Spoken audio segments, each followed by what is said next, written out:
o aborto deve ser legalizado? Em outras palavras, o aborto deve ser chancelado pelo direito? Se sim, em que condições? Essas perguntas, acreditem, devem ser precedidas de outras tantas perguntas. Por exemplo, o que é equidade? O que é essência? E que raios essas perguntas têm a ver com a questão do aborto? Que raios isso tem a ver com o direito na prática? São essas as perguntas que eu pretendo responder com esta aula. Mas por se tratar de um conteúdo filosófico, é preciso dizer, desde o começo, que é impossível tratá-lo de um modo rápido, de um modo superficial. Então, se você é parte daquela maioria que não pode perder tempo, que o máximo que assiste são reels, shortcuts, então este ambiente não é definitivamente para você. Meu nome é César Maximiano, sou criador da teoria substancial e hoje vou falar sobre aborto e direito.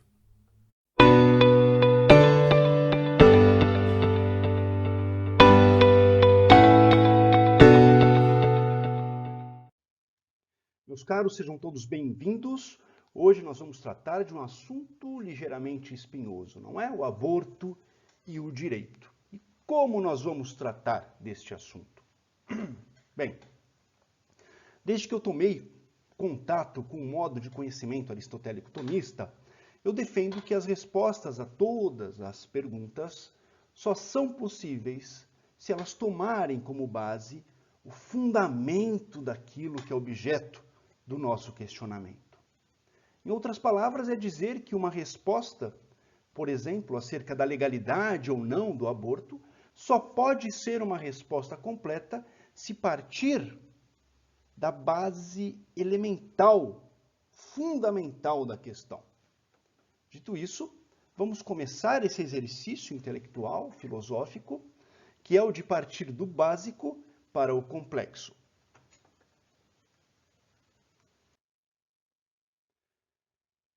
E antes de mais nada, é importante que nós saibamos exatamente o que é a filosofia do direito. Ela não é a história dos grandes pensadores, da ética e da política. A filosofia do direito, como um ramo da filosofia pura, é a arte de questionar. É, portanto, da natureza do filósofo o questionamento. Por quê? Porque o filósofo não é um sábio, mas sim aquele que ama e, portanto, busca a sabedoria. Se estamos cientes disso, vamos começar os nossos questionamentos de modo ordenado e com vistas à nossa finalidade. Qual que é a nossa finalidade? Falarmos com propriedade acerca do aborto. Para isso, repito, precisamos questionar, mas questionar de modo ordenado, tendente a atingir o nosso fim. A primeira questão é o que é quididade. O termo quididade vem do latim quid, que faz parte de um questionamento latino também, chamado quid sit, ou quid est. O quid sit ou quid est significa o que é. Eu me olho no espelho e me pergunto, quid sit, o que é? O que é isso, este ser que estou enxergando no espelho? O que é o ser humano? A resposta ao quid sit é chamada de quididade. Para nós respondermos a qualquer quid sit, nós temos que desenvolver a capacidade de ordenar aquilo que existe no mundo físico. E quando nós realizamos este ordenamento, que se dá através de gêneros e espécies, da divisão em gêneros e espécies, nós verificamos que há algo que é comum a tudo, a absolutamente tudo que existe no mundo físico. Esse algo comum é chamado de gênero supremo, gênero absoluto. Esse gênero absoluto é a substância. Vamos pensar um pouquinho na palavra substância. Ela é composta do termo sub, que quer dizer embaixo, e estância, que quer dizer moradia, lugar, habitação. Substância é, portanto, aquilo que habita debaixo, aquilo que está embaixo de tudo. Mas de tudo o quê? Vamos lá. Quando eu digo, por exemplo, que ali vem um homem branco, alto e gordo, eu sei de antemão que a brancura, a altura e a gordura são características daquele homem que ali vem. Então, nós podemos dizer que foi aquele homem que recebeu aquelas características. E aquelas características só existem porque existe o homem.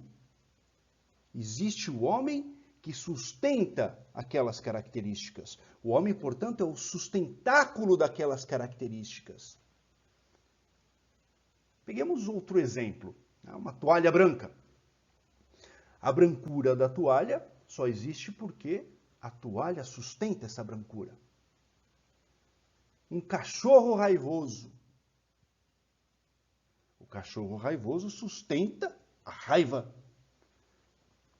Assim como uma casa bonita sustenta a beleza.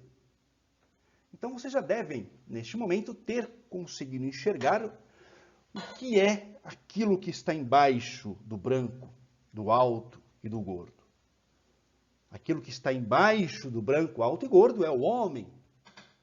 O homem é, portanto, a substância. E as suas características são somente aquilo que nós chamamos de acidentes.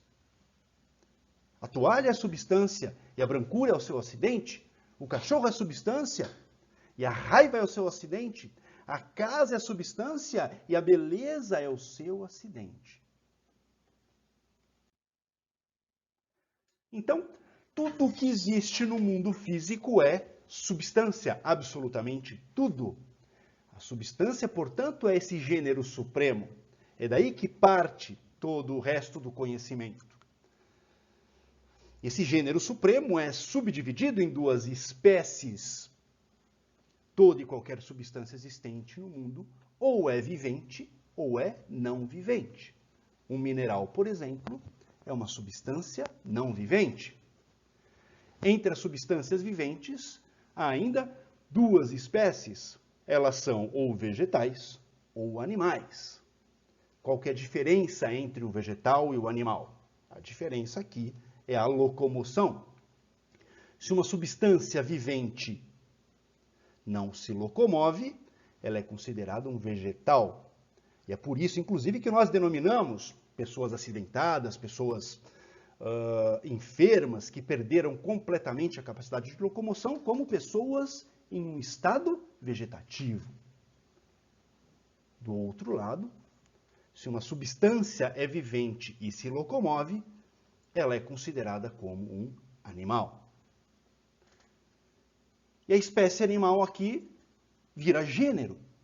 Vira gênero porque ela ainda se subdivide em racional ou irracional. As substâncias viventes, animais irracionais, também chamadas de brutos ou animais brutos, são diferentes do ser humano. São diferentes do único animal que é dito racional. E essa diferença se dá pela ausência ou presença de racionalidade. Bom, mas como nós somos amantes da sabedoria, ou seja, filósofos nessa acepção etimológica do termo, nós temos que nos questionar como buscadores. Quid sit? Façam sempre este questionamento. Quid sit? O que é? O que é essa racionalidade que diferencia um animal bruto, irracional, de um animal racional, que é o ser humano? Percebam que todo conhecimento que de fato vale a pena não é um conhecimento superficial que pode ser tratado em alguns segundos de vídeo. O que nós vamos fazer a partir de agora é mergulhar efetivamente nas profundezas da natureza animal. E desse mergulho eu garanto a vocês que nós já vamos entender na sua quididade um conceito jurídico que é conhecido por todos nós. Vamos lá. Quid sit? O que é a racionalidade? Todos os animais possuem a capacidade de conhecer o mundo físico através dos seus sentidos. Alguns animais têm sentidos mais apurados que os outros. E eu cito aqui como exemplo o olfato do cachorro. Se comparado ao olfato dos seres humanos, o olfato do cachorro é muito mais desenvolvido. E é desse conhecimento sensível dos nossos sentidos que os animais, todos nós animais, construímos a nossa noção particular de mundo. E isso é comum a todos os animais, aos humanos, aos cães, aos gatos, etc. Percebam então que nós estamos, a partir de agora, nas raízes da epistemologia, ou seja, nas raízes da pavimentação, da construção do conhecimento. Como nós construímos o conhecimento? Já disse, a partir dos nossos sentidos. Mas o que difere, então, César, um ser humano de um animal bruto? Nós sabemos que é a racionalidade, mas agora nós temos que entender de fato o que é essa racionalidade. E para isso nós vamos tomar como exemplo um cão. Um cão, em dado momento da sua vida, recebe informações visuais, informações olfativas da existência de um suculento pedaço de carne vermelha. E essas informações ativam as suas glândulas salivares. Ele começa a salivar. E disso nasce a sua vontade. E essa vontade vai ser a mola propulsora para o seu ato. O ato de avançar sem pensar, sem pestanejar, rapidamente em direção àquele suculento e cheirosíssimo pedaço de carne. Esses animais brutos, os cães, assim como os gatos, eles são domesticáveis. O que significa ser domesticável? Significa que eles são capazes de aprender. Veja bem, aprender e não apreender. Aprender com os seres humanos. Então não é muito raro que um cão, ao receber essas informações visuais e olfativas da existência de um suculento pedaço de carne vermelha, e após ter nascido em si a vontade de avançar nesse pedaço de carne, ele se lembra que todas as vezes que ele avançou num pedaço de carne ou em alguma comida, ele apanhou do seu dono. E desse modo, esse cachorro, apesar de tomado pela sua vontade, não realiza o ato de avançar na carne. Ele aprendeu com o ser humano. Ele é domesticável.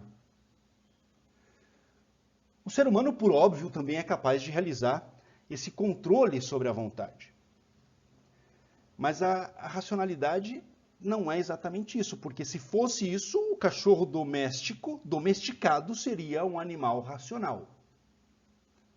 E se isso não é a racionalidade, que raios, então, é a racionalidade? Quid sit? O que é? Prestem atenção aqui. Qualquer animal domesticável é capaz de realizar o controle das suas vontades. Já ouvimos. É isso, inclusive, que ele confere o adjetivo de domesticável. Mas o ser humano, somente o ser humano, é capaz de realizar um controle que é anterior, que antecede a vontade. E se ele antecede a vontade, ele é capaz de guiar essa vontade. Vamos lá, vamos colocar o mesmo exemplo do cachorro no ser humano. Um ser humano que está faminto, muito faminto, passeia pelo shopping center e ao passar pela praça de alimentação, vê no prato de outra pessoa um suculento bife de carne vermelha. Igualmente ao cão de outrora, ele recebe as informações sensíveis, visuais e olfativas e nele nasce a vontade. E ele se controla e não avança no prato alheio. Até aqui, nenhuma diferença com o cão, não é mesmo? Mas imaginemos que esse mesmo ser humano, faminto que está, está faminto porque está realizando um jejum como uma prática espiritual. Então ele, ao passar pela praça de alimentação do shopping, vai sentir o cheiro de comida, verá a comida, mas a sua determinação anterior, a sua determinação pretérita de jejuar, é capaz de minimizar ou até de extinguir a vontade de comer. E essa capacidade de, a partir de uma determinação prévia, anterior à vontade, conduzir essa vontade, é uma característica imanente e exclusiva do ser humano. A racionalidade está, então, na anterioridade da consciência em relação à vontade. E é aqui que nós deixamos de ser papagaios de doutrina jurídica e começamos a entender por que o dolo é constituído de consciência e vontade. Consciência e vontade nesta ordem. Percebam. Mas isso então quer dizer que uma pessoa que age baseada na sua vontade não comete um crime dolosamente? Vamos aí colocar o nosso Tício e o nosso Mévio em ação. Imaginemos que Tício, maior de 18 anos e plenamente capaz, está num bar e ali começa a discutir com Mévio. Em dado momento da discussão acalorada, Mévio ofende Tício. De que modo? Do pior modo possível. Ele fala mal da mãe de Tício, ele fala mal da esposa de Tício, ele fala mal da filha de Tício. Essa é a base do caso, ok? Vamos então a duas situações distintas a partir dessa base. Na primeira situação, o Tício, enfurecido, naquele momento, no ímpeto, parte para cima do Mévio, bate em Mévio e lhe fere a integridade física. Ele cometeu, por óbvio, crime de lesão corporal dolosa. Ele teve a intenção e a vontade. Numa segunda situação, hipotética, o Tício fica enfurecido, mas não parte para cima de Mévio. Ele sai do bar, ele chega até sua residência, olha para sua esposa, olha para sua filha, e as palavras do Mévio sobre a esposa e a filha e a mãe não saem da cabeça. E ele então abstrai. Ele se imagina voltando no bar e batendo no Mévio. E a partir dessa imaginação surge a vontade de fazer exatamente o que ele está pensando. Então ele pega o seu carro, volta até o bar e fere a integridade física de Mévio. Mete-lhe a porrada. Ele igualmente cometeu o crime de lesão corporal dolosa. Nos dois casos aqui, nas duas hipóteses, como nós vimos, o Tício cometeu o crime de lesão corporal dolosa. Mas no primeiro caso, o que houve foi uma construção muito semelhante, se não idêntica, à construção dos atos dos animais brutos. Houve a captação do mundo sensível, ou seja, o recebimento dos xingamentos. Houve a breve intelecção do ocorrido, com o nascimento da vontade e, ato contínuo, a prática da lesão corporal. A vontade foi a mola propulsora que impinge a Tício a necessidade de bater naquele momento. Já na segunda hipótese, o que houve? Prestemos atenção. Houve a captação do mundo sensível, ou seja, o recebimento dos xingamentos. Houve a intelecção do ocorrido, seguida de uma formação do pensamento de vingança. E esse pensamento de vingança conduziu o nascimento da vontade, e essa vontade foi então a mola propulsora que levou Tício a cometer o ato ilícito. Percebam a diferença. Existe uma diferença. E é muito interessante que o legislador brasileiro, ele foi bastante sensível a essa diferença. Porque a nossa legislação penal, ela trata esses dois casos de modo distinto. Apesar de se tratarem os dois casos de lesão corporal dolosa, no primeiro caso, o Tício deve ter uma redução da pena. É o que diz o artigo 65 do Código Penal, né? Fala mais ou menos assim, né? É circunstância atenuante, ou seja, tem que atenuar a pena se o agente cometeu o crime sob a influência de uma violenta emoção provocada por um ato injusto da vítima. Percebem? Onde está a raiz desse dispositivo? Está aqui na filosofia, naquilo que nos separa, que nos distingue dos animais brutos. E nós fizemos essa digressão, né? Eu acredito que foi uma digressão extremamente válida, interessante, para nós dizermos, única e exclusivamente, que o ser humano é o quê? O ser humano é uma substância vivente, animal e racional. Essa é a definição de ser humano. O que é ser humano? Quid sit? O que é ser humano? É uma substância vivente, animal e racional. E aqui começamos um questionamento de ordem jurídica. Essa definição, ou seja, a quididade do ser humano, é condição suficiente para que o direito exerça a sua proteção em relação ao ser humano?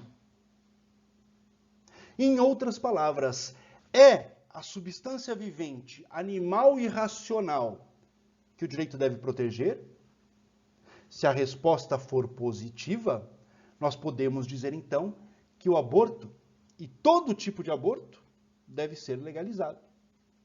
Devemos ainda dizer que até recém-nascidos e crianças na sua tenra idade, que com completa certeza não possuem ainda a condição de racionalidade desenvolvida, essas pessoas, estes seres, não merecem a guarida do direito, porque lhes falta a racionalidade? Sejamos sinceros, isso nos faz sentido? Parece razoável que os pais, por exemplo, possam matar um filho seu que não tenha nascido com olhos claros? Isso não nos faz muito sentido, não é? E essa ausência de sentido, ela não é em sentimento relacionada sequer ao eventual sofrimento dos pequenos. Não estamos nessa seara. Estamos antes disso. Esse sentimento de que matar uma criança é errado é um sentimento que deriva de algo que nos é simbólico, mas que para a maioria das pessoas é obnubilado, é nebuloso, é estranho. A gente sabe que é errado, mas a gente não consegue direito dizer o que é errado, a gente busca, porque é simbólico. E o que seria esse símbolo? Qual seria a raiz desse sentimento de que algo aí, nessa premissa, não está correto? Eu vos digo que a raiz está no fato de que a proteção que nós esperamos do direito em relação à vida não está na definição de ser humano, não está na quididade de ser humano. E se não está nessa quididade, nessa definição de ser humano, ou seja, se não é a mera proteção de uma substância viva, animal e racional, mas sim de algo além, nós, como filósofos, como buscadores da sabedoria, temos que nos questionar onde está então essa proteção que nós esperamos do direito. A resposta está relacionada, já vos adianto, ao gênero absoluto. A resposta é simples. Eu duvido que alguém a contradiga, mesmo que não saiba o seu significado. Não nos parece razoável matar recém-nascidos e crianças de tenra idade. Por quê? Porque isso fere a essência do ser humano. Nós somos os filósofos, não? O que é a essência do ser humano? Isso não pode se encerrar numa palavra. O que é a essência de alguma coisa? Quid sit? A resposta a esse quid sit, quem nos deu? Foi Aristóteles. Ao apresentar as 4 causas de toda e qualquer substância, Aristóteles nos ensinou que a essência da substância nada mais é do que a união, a combinação, o entrelaçamento, a imbricação entre a causa material e a causa formal. Agora o bicho pegou. O que é causa material e causa formal? Acalmem-se. Vamos lá. Apesar de que essa aula ficaria muito volumosa se eu fosse explicar pormenorizadamente as 4 causas aristotélicas, nós precisamos pincelá-las, né? Eu deixo para quem tiver interesse nisso a sugestão de pesquisar acerca das 4 causas. Aliás, ela é a base da teoria substancial do direito que eu desenvolvi.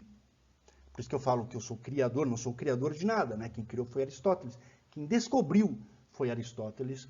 E eu estou só aqui replicando o que esse gigante nos ensinou. Então já deixo aqui também, faço aqui já neste momento o meu jabá, né? Indico os meus 2 livros, a partir de abril de 2023 já estarão à venda, quais sejam a História do Direito e a Introdução à Teoria Substancial do Direito. Nele eu trato minuciosamente acerca das 4 causas e a relação entre essas 4 causas e o direito.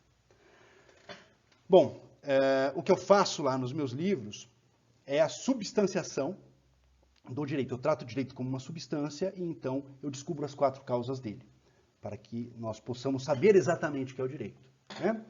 Mas agora nós vamos deixar o direito, nós não temos que mergulhar nos meandros do direito, da substanciação do direito. Nós temos que substanciar uma outra coisa, não é? Porque se nós estamos falando da essência do ser humano, e se a essência é essa imbricação, esse entrelaçamento entre 2 causas da substância, quais sejam a causa material e a causa formal, nós temos que descobrir as 4 causas do ser humano para nós sabermos, então, o que é a essência do ser humano.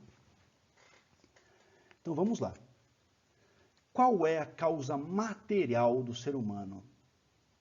Essa pergunta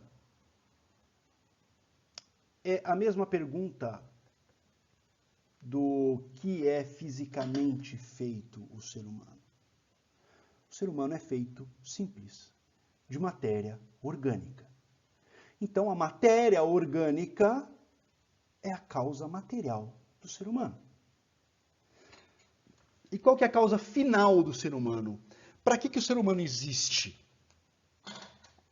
Basta nós olharmos para o nosso mundo produzido e se torna nítido que o ser humano existe para inteligir o mundo. E a partir das luzes dessa intelecção do mundo, ele transforma esse mundo através da sua inteligência. Em outras palavras, o ser humano existe para dar forma física à sua inteligência, que não é física, que é etérea. O ser humano parece funcionar como uma ponte entre o mundo das ideias, de Platão, e o mundo físico, de Aristóteles. Restam-nos ainda 2 causas para verificarmos. Nós vimos as 2 causas que são perenes, que são imutáveis, e agora vamos ver as 2 causas que são contingentes, que estão no plano, no eixo horizontal e, portanto, dados à mutabilidade da existência temporal. Essas 2 causas são a causa eficiente e a causa formal. Causa eficiente. Qual é a causa eficiente do ser humano? É a mesma coisa que perguntar quem fez o ser humano. Ora, o ser humano existe da união entre um homem e uma mulher. A causa eficiente do ser humano, portanto, é a capacidade de 2 seres humanos procriarem, de transferirem ao novo humano algumas características gerais da humanidade e outras particulares. Esta é a causa eficiente. E por fim, que nos interessa bastante, qual é a causa formal do ser humano? Qual é a forma que a causa eficiente dá àquela matéria orgânica que compõe o ser humano? A forma do ser humano, obviamente, é a forma humana, no mais das vezes constituída de cabeça, tronco e membros. Uma forma humana que funciona, em grande medida, como uma estrutura fundamental dotada de potências, ou seja, de capacidades de vir a ser. potências que tornam aquela matéria orgânica um ser corpóreo espiritual. Corpóreo na medida em que há uma forma humana pré-estabelecida, espiritual na medida que é efetivamente potência, é capaz de receber algo de fora. Acidentes externos. Bom, somos conhecedores agora, mesmo que brevemente, das 4 causas da substância ser humano. Descubramos, então, a essência do ser humano. Como já dito, Aristóteles afirmou que a essência de uma substância é descoberta a partir das suas causas material e formal. A essência do ser humano, então, é matéria orgânica em forma humana. Qual é a essência do ser humano? É a matéria orgânica em forma humana. E aqui nós descobrimos, então, por que nos parece simbolicamente errado matar uma criança. Não é só porque ela vai sofrer, ou então porque ela possui uma racionalidade em potência, ou seja, é um verdadeiro vir a ser racional. A nós, sejamos francos, é errado matar uma criança porque ela é uma matéria orgânica em forma humana. Uma forma que é dotada de potências e, portanto, é um ser corpóreo espiritual. Nós conseguimos, de algum modo, nos enxergar naquele ser em formação. Ou seja, nós conseguimos sentir empatia. Aquele ser se torna digno da mesma proteção jurídica que nos é garantida, porque ele tem a forma semelhante a nós mesmos. É a essência humana, ou seja, a forma corporal que desperta em nós esse sentimento específico. É isso que embala o direito a proteger igualmente a imagem e a memória dos mortos. Ora, um ser humano morto é uma substância não vivente. Né? Substância divide em vivente e não vivente. O que é um ser humano? Quid-sit, o que é o ser humano? É uma substância vivente, animal e racional. Um ser humano morto é uma substância não vivente. Não é mais um ser humano por definição, por quididade. Mas, mesmo assim, ainda é, de alguma forma, uma matéria orgânica, mesmo que morta, em forma humana. E essa matéria orgânica em forma humana, mesmo que morta, desperta em nós esse sentimento natural. É essa razão simbólica que nos faz respeitar os mortos quase como se vivos fossem. Além disso, é importante que nós prestemos atenção no aspecto espiritual desse corpo. É esse aspecto que faz com que aqueles seres que possuem, por exemplo, mais membros ou ausência de membros, sejam ainda assim considerados seres humanos. Pois não só estão eles dentro de um grau de variabilidade aceitável do ser humano, como também possuem, é o mais importante, o aspecto espiritual, eles possuem em si a potencialidade racional.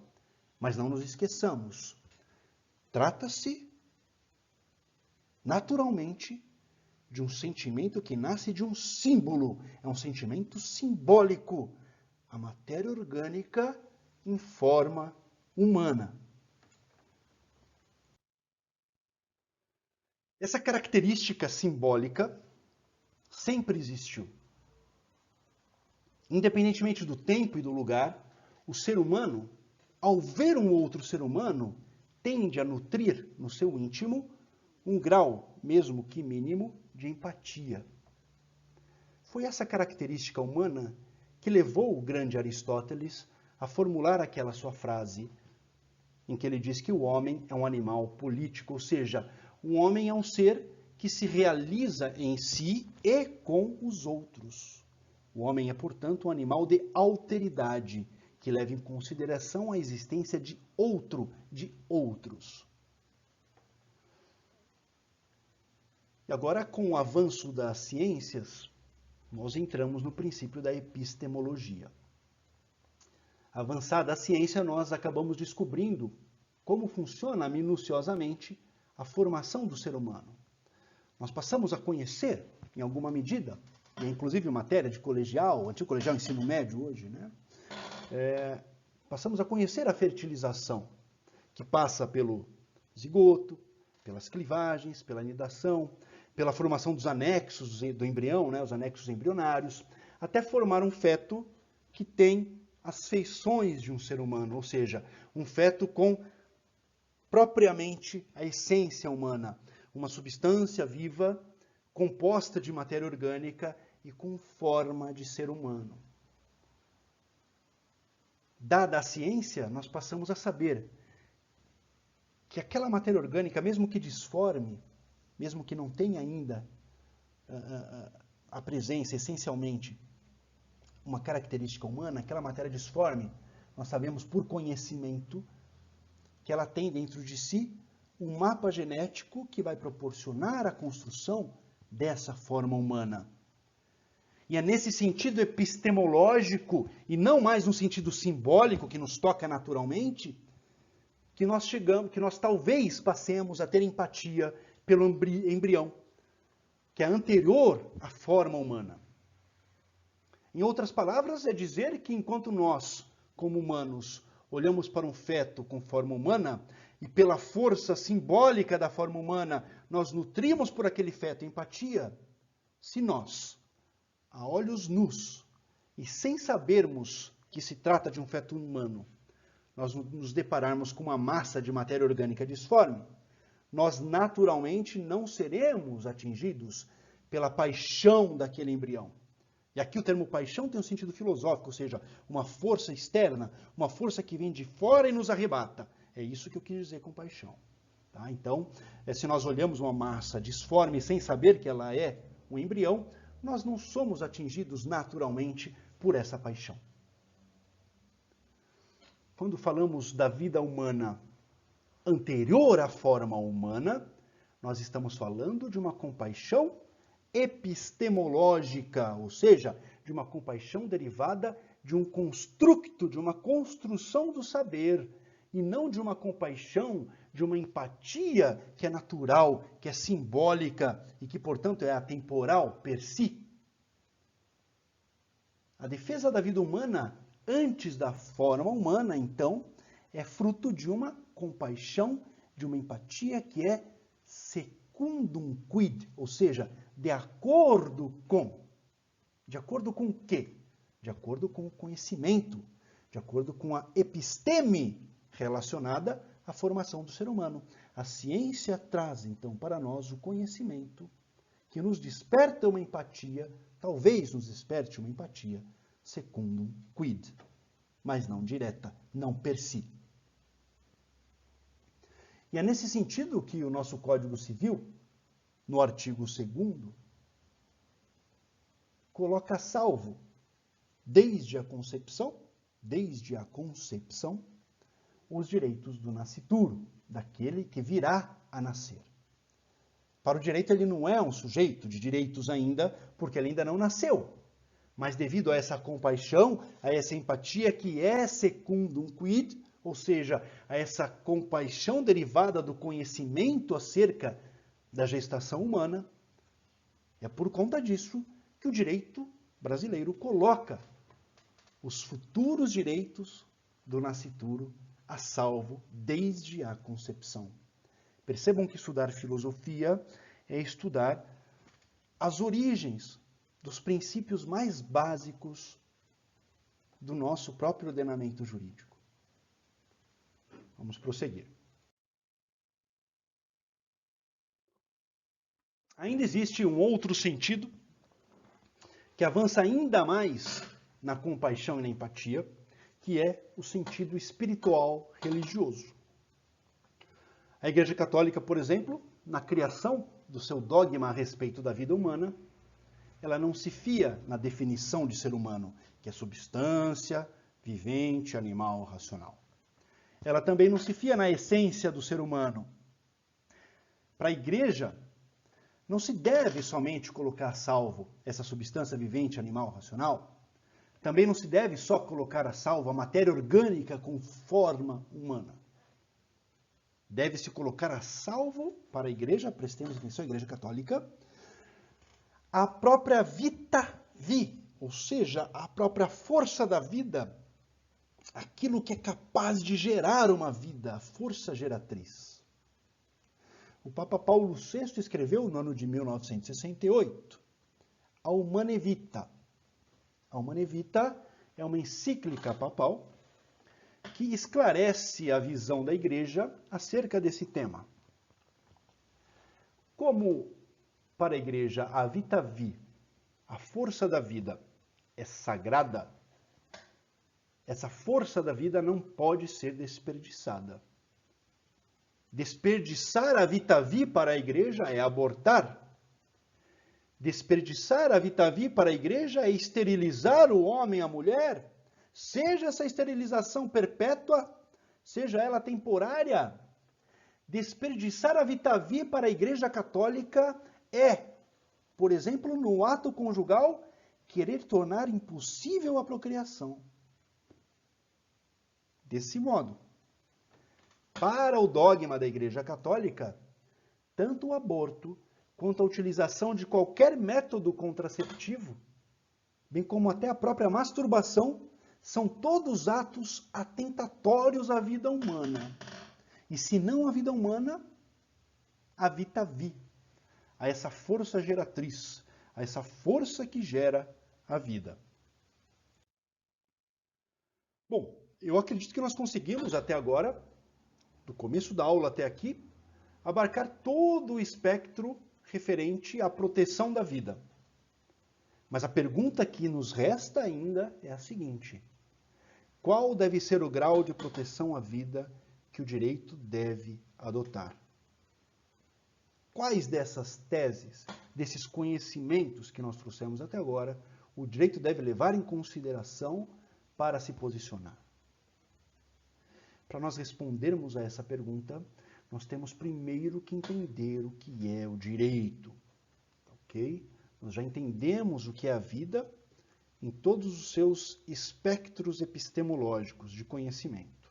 Temos que entender agora o que é direito para fazermos esse casamento entre o direito e a vida e, portanto, entre o direito e o aborto. Então vamos entender o que é direito, né? Uma das minhas críticas em relação à modernidade é que o direito se transformou na mera vontade da autoridade que detém o poder. O direito, ele é trasímaco, como eu costumo dizer. Então, o que a autoridade que detém o poder acha que é o que é o direito para a modernidade. Seja esse poder o poder do legislador, que é de fazer leis, seja esse poder, que daí é o mais gritante, aquele poder de decidir uma lide, uma contenda, uma disputa judicial, que é característica do poder judiciário, dos juízes. Mas o direito não é isso. E se o direito não é a vontade de quem detém o poder, quid sit, o que é o direito? O direito, ele é uma espécie de conhecimento, é uma espécie de episteme, ele está no campo epistemológico, no campo do conhecimento.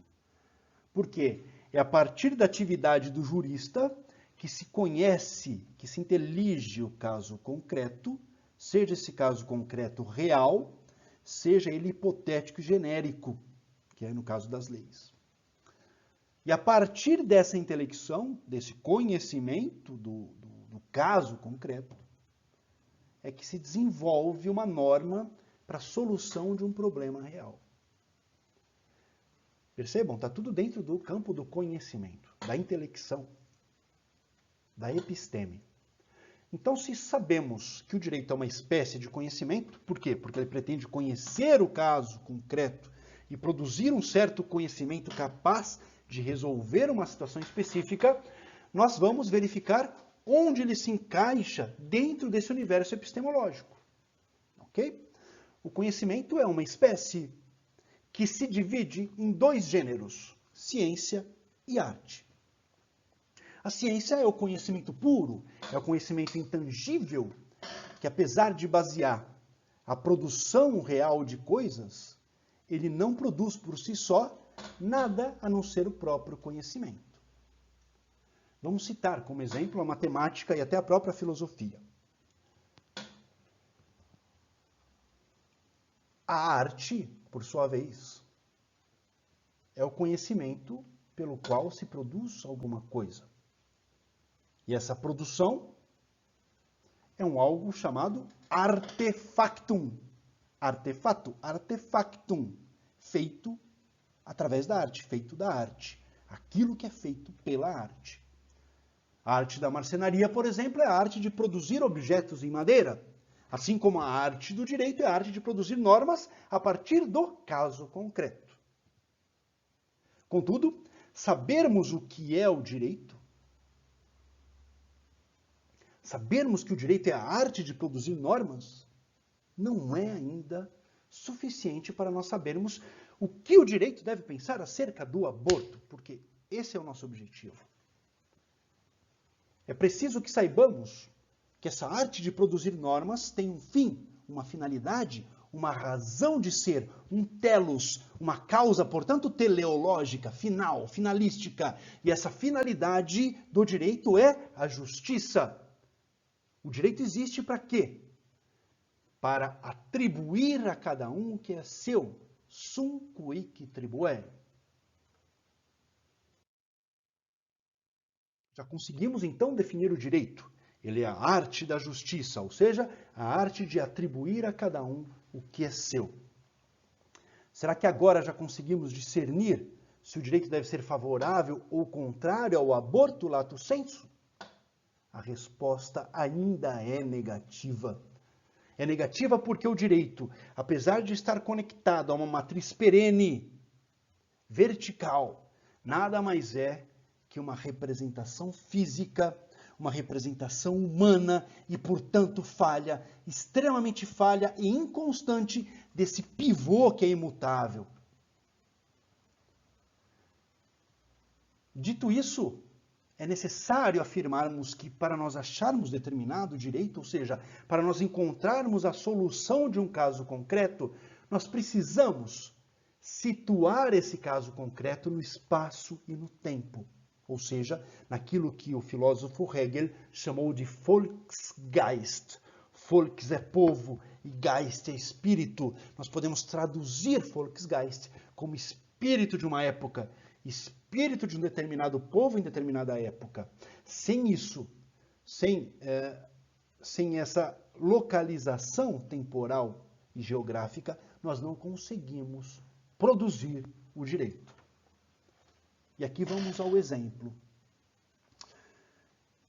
É justo, pergunto eu, é justo que uma criança que nasça com uma grave deficiência física seja morta pelos seus pais?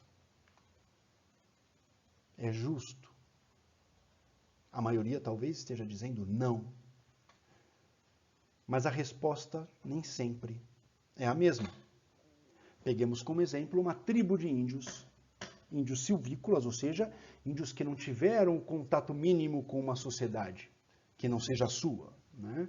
E pela falta desse contato, esses índios não possuem a compreensão, sequer o conhecimento da existência de uma sociedade nos moldes ocidentais.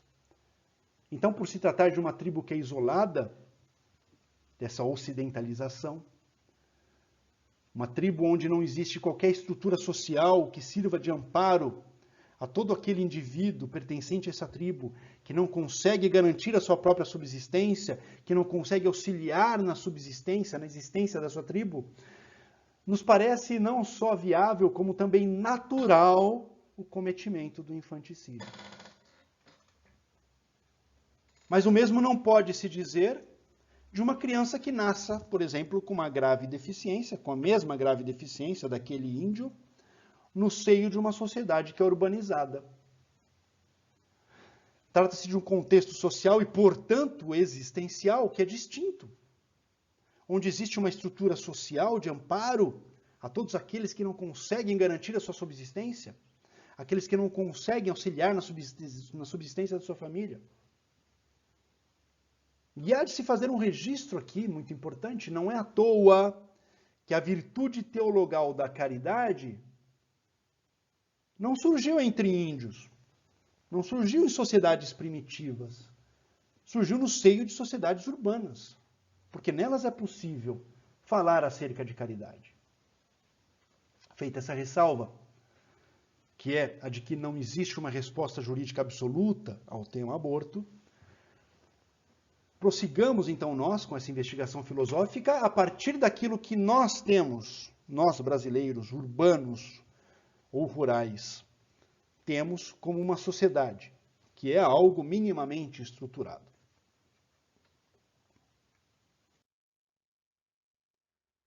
Como nós já temos então o pano de fundo, vamos começar a analisar as teses defensivas da vida, numa perspectiva não mais filosófica, que já o fizemos, mas agora prática. E vamos nos encaminhando para o final já da nossa aula. Nós temos aqui a tese defensiva, né, da vida, que é a da proteção da vida baseada na definição de ser humano. Nós vimos que a definição de ser humano é a seguinte: substância vivente, animal, racional.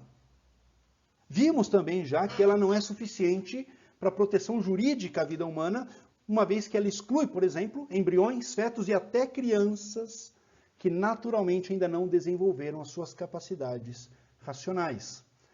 Trata-se, portanto, de uma proteção que é extremamente limitada e que fere, em grande medida, o sentimento natural que o símbolo da forma humana produz em todos nós, seres humanos. A segunda tese é a da proteção da vida baseada na essência humana. E aqui nós entramos no debate que está na moda, que é a possibilidade jurídica ou não do aborto antes dos 3 meses de gestação. Como é sabido, já no final do 2º mês de gestação, o feto possui braços, possui pernas, possui dedinhos das mãos e dos pés, possui ombros, possui joelhos, possui a cabeça, e nessa cabeça possui inclusive um rostinho bem pequeno, mas já completamente formado. Filosoficamente, é dizer então que no 3º mês de gestação o feto já possui essência humana, ele já possui o signo humano, ele já é um símbolo do ser humano.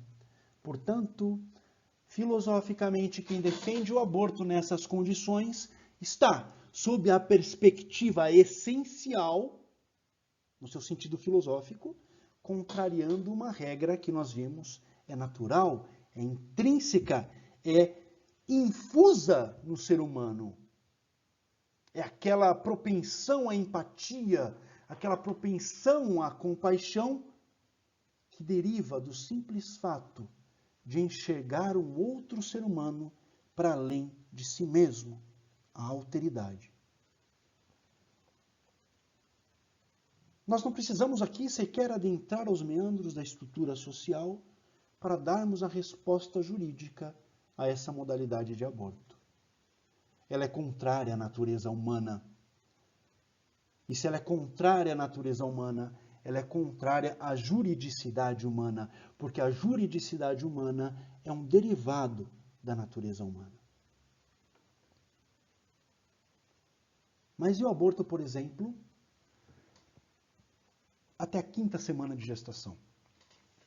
E por que eu peguei a 5ª semana de gestação? Por quê? Neste momento o embrião tem um formato de disco.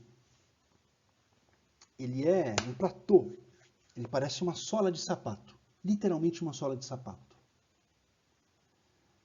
Então, se nós falamos de aborto neste momento, nós estamos falando de um aborto antes da formação da figura humana. E, portanto, nós estamos falando de uma interrupção da gravidez que, em tese, não contraria a regra natural da perspectiva essencial humana.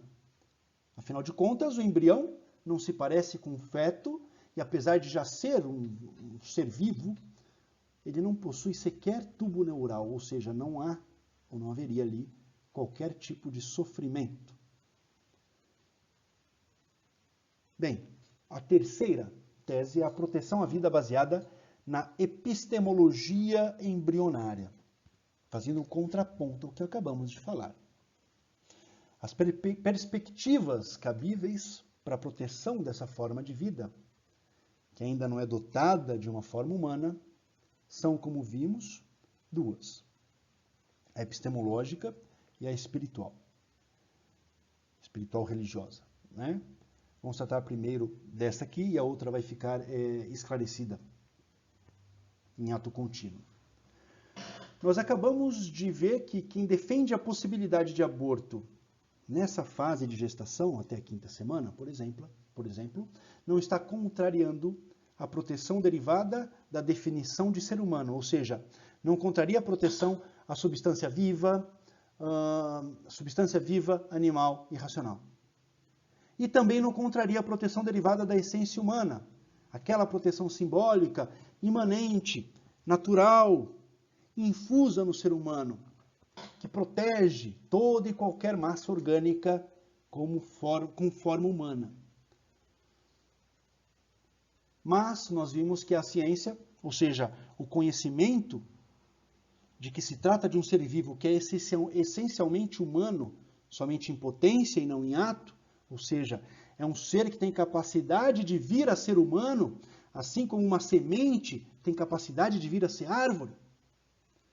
E penso eu, suficiente é isso para que uma pessoa que tem esse senso de importância da vida se posicione como contrária a esse aborto. Mas esse é um pensamento meu. Nós já estamos invadindo aqui o campo da moral. Tanto é verdade essa afirmação que essa proteção, por ela se basear em um aspecto epistemológico, ou seja, em um conhecimento prévio, um conhecimento pretérito e não um conhecimento real a olhos nus, senão ideal da condição de vida do embrião, é uma proteção secundum quid, que depende de, ou seja, que depende desse conhecimento pretérito. Não se trata, portanto, de uma aversão natural ao aborto, senão de uma aversão que é fruto de um construto, de uma construção cognitiva. E os limites da moral no direito são aqueles do bem comum. Poder-se-ia dizer aqui, sei lá, que proteger a vida humana em todas as suas formas é um bem comum. Mas não o é. E não o é porque não se pode exigir de alguém que enxergue como ser humano uma criatura que tem, por definição filosófica, somente a potência de vir a ser humano, e para além disso, que sequer possui ainda uma essência humana, ou seja, uma forma humana, não se pode exigir que as pessoas entendam dessa forma. Porque não é natural, não é per si, é secundum quid. E desse modo eu chego à conclusão de que o direito não deveria se imiscuir nessa decisão. É da sociedade civil, através de suas escolas filosóficas, das suas entidades religiosas, da formação do seu pensamento ético-moral, é da sociedade civil o trabalho de criar na sociedade uma determinada regra moral e não jurídica. Por quê? Porque não faz parte da arte do direito.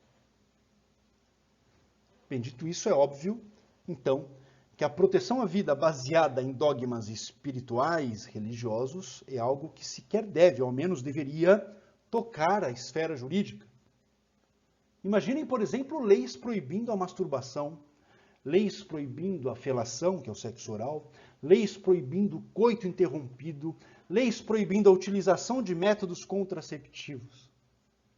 É óbvio que essas proibições não são e jamais poderiam ser, e jamais podem ser, proibições de ordem jurídica. São proibições dogmáticas. Não podem se imiscuir na esfera jurídica, na esfera da produção do conhecimento jurídico que se dá através do direito, que é a arte da justiça, a arte de dar a cada um o que é seu. Bom, eu acho que nesse momento eu já consegui produzir repulsa na maioria das pessoas. Os que defendem o aborto com base, né, na liberdade da mulher, na liberdade feminina, já estão me odiando desde o começo da aula. E aqueles que são contrários ao aborto devem ter acabado de deixar nascer nos seus corações uma grande repulsa em relação ao meu pensamento. Mas eu gostaria, de qualquer forma, de salientar que se trata, percebam vocês, de um pensamento que é embasado, que é construído num solo filosófico rochoso, que possui colunas, possui vigas firmes e que, portanto, não é capaz de cair com uma simples ventania de um eu acho que não é assim. Ok? É possível que essa estrutura caia, desde que se utilize para destruí-la o mesmo método de intelecção, o mesmo método filosófico para se chegar a uma conclusão. E agora, para finalizar o tema, eu acredito que seja necessário tratarmos de alguns pontos últimos. Vamos a eles. Quanto ao aborto de anencéfalo, já faz década que esse aborto tem sido autorizado pelo Poder Judiciário. Eu acredito que esse aborto esteja amparado pela teoria da essencialidade humana. Por quê? Como nós vimos, a essência humana é o quê? É o imbricamento, é a união das causas material e formal do ser humano. A essência humana é uma matéria orgânica com forma humana esta capaz de, ao menos em tese, vir a ser, ou seja, trata-se de um receptáculo de virtudes e de erros. Isto é o ser humano. O ser humano é a substância que é dotada de virtudes e erros. E a virtude que o ser humano tem, os erros que o ser humano tem, são nada mais do que conseguidos, adquiridos por participação. Somos um receptáculo de virtudes. Quando não há virtudes em nós, então há os erros. Né? Os erros são a ausência de virtude, assim como a cegueira é a ausência da visão. Então nós somos este receptáculo. E quanto à forma humana? Quanto à forma humana, nós temos que a forma humana é cabeça, tronco e membros. E quanto à funcionalidade principal dessa forma humana, temos o que nós acabamos de dizer, que é a dimensão espiritual do ser humano. É a sua capacidade de deixar de ser em potência, ou seja, deixar de vir a ser para ser em ato, ou seja, para ser. E é sabido que o anencéfalo, se ele nascer com vida, ele jamais terá a capacidade de ser. Por quê? Porque o anencéfalo é destituído dessa potencialidade humana. O anencéfalo não é, desde a sua origem, um receptáculo de virtudes, um sustentáculo de erros. E apesar de eu, particularmente eu, César Maximiano, ser defensor de toda e qualquer forma de vida, inclusive a do anencéfalo, que é uma vida humana, mesmo que em todas as suas esferas e limitações, eu devo dizer que isso é uma opinião pessoal. É uma opinião pessoal que foge, que transborda a teoria da definição, qual seja que o ser humano é uma substância vivente, animal e racional, e da teoria da essência, também foge. E por fugir dessas teorias, caras ao direito, as únicas caras ao direito, essa opinião não pode ser uma opinião imposta aos demais. Como eu disse, e aqui cabe mais uma vez dizê-lo, é da sociedade civil como um todo o dever de formar opiniões morais que não competem ao âmbito jurídico, ao ambiente jurídico. De mais a mais, eu sequer sou uma mulher e assim eu não possuo a capacidade de imaginar de modo correto, mais próximo da concretude, como seria gestar um filho que sabidamente nasceria morto, ou então que no máximo duraria pouco tempo fora da minha barriga. Segundo e último tema, Segundo e último tema final é em relação ao aborto de gravidez resultante de estupro. eu entendo que ele seja viável, juridicamente viável. E a sua viabilidade jurídica ela está amparada na teoria da essencialidade humana. Por acaso nós não dissemos que é da natureza humana, ao observar outro ser humano, sentir empatia e até uma certa compaixão? Não é esse o sentimento de sermos animais políticos, dado a alteridade, ou seja, ao relacionamento com outros seres humanos? Pois bem, aqui eu pergunto, pode-se exigir de uma mulher grávida de um estupro que ela olhe para o bebê e sinta essa empatia e essa compaixão? Esses sentimentos eles podem existir no caso de estupro. Mas existe a possibilidade nada remota de que o sentimento que essa mulher vai ter para com este bebê, para com este feto, este embrião, seja o de aversão, seja o de repulsa, seja o de asco, seja até o de ódio.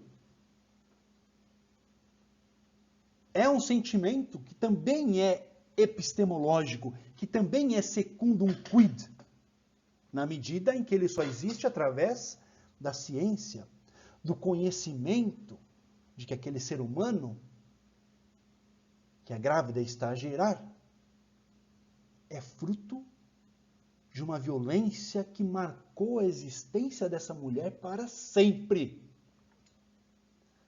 É inegável, então, que a teoria da essencialidade está, no caso do estupro, maculada, está ofendida. E é essa ofensa que pode ser suficiente para que aquele símbolo humano que o feto carrega em si desperte os sentimentos na mãe opostos àquele sentimento natural. Mais uma vez, então, trata-se de uma questão não pertencente ao direito, e sim à pessoa que está vivendo aquela situação. Mas aqui existe um porém, porque existe um limite entre a não juridicidade e a juridicidade. Por quê? Porque cabe ao direito a proteção à vida humana também. Não só a dignidade humana, que é a dignidade da mulher que está a gerir este feto, que é produto de uma violência sexual. Cabe ao direito também a proteção à vida daquele feto. E existe uma solução, porque surge, ao meu ver, a partir da lógica da sensibilidade, o dever jurídico de se evitar o sofrimento fetal. De modo que eu penso que a solução ideal para o caso seja o direito emprestar da ciência o conhecimento de exatamente quando o embrião ou o feto tenha efetivamente capacidade de sentir dor, de sofrer. Esse seria o limite para a autorização jurídica do aborto. Depois disso, a prudência jus-filosófica, no meu sentir, aponta para a manutenção da gravidez. Mantém-se a gravidez, dando à mulher a opção de entregar a criança para adoção, tão logo essa criança nasça. Seria algo muito doloroso para a mulher, sem dúvida. Mas seria o meio termo entre dois extremos, ou seja, uma forma de evitar o sofrimento humano do feto e também de minimizar o máximo possível o sofrimento da vítima do estupro. Estaríamos aí fazendo o balanceamento aristotélico, justo aristotélico, não é? O meio termo entre dois extremos. Esta é a justiça aristotélica. Bem, eu acredito ter tratado do tema, né, de uma maneira abrangente, ao menos eu tratei da maneira mais abrangente que me é possível. Eu espero que essas minhas palavras tenham sido, de alguma forma, válidas para vocês que me acompanharam até aqui. Eu gostaria de agradecer imensamente a atenção vossa e me despedir, desejando que nos encontremos nas próximas vezes. Até mais.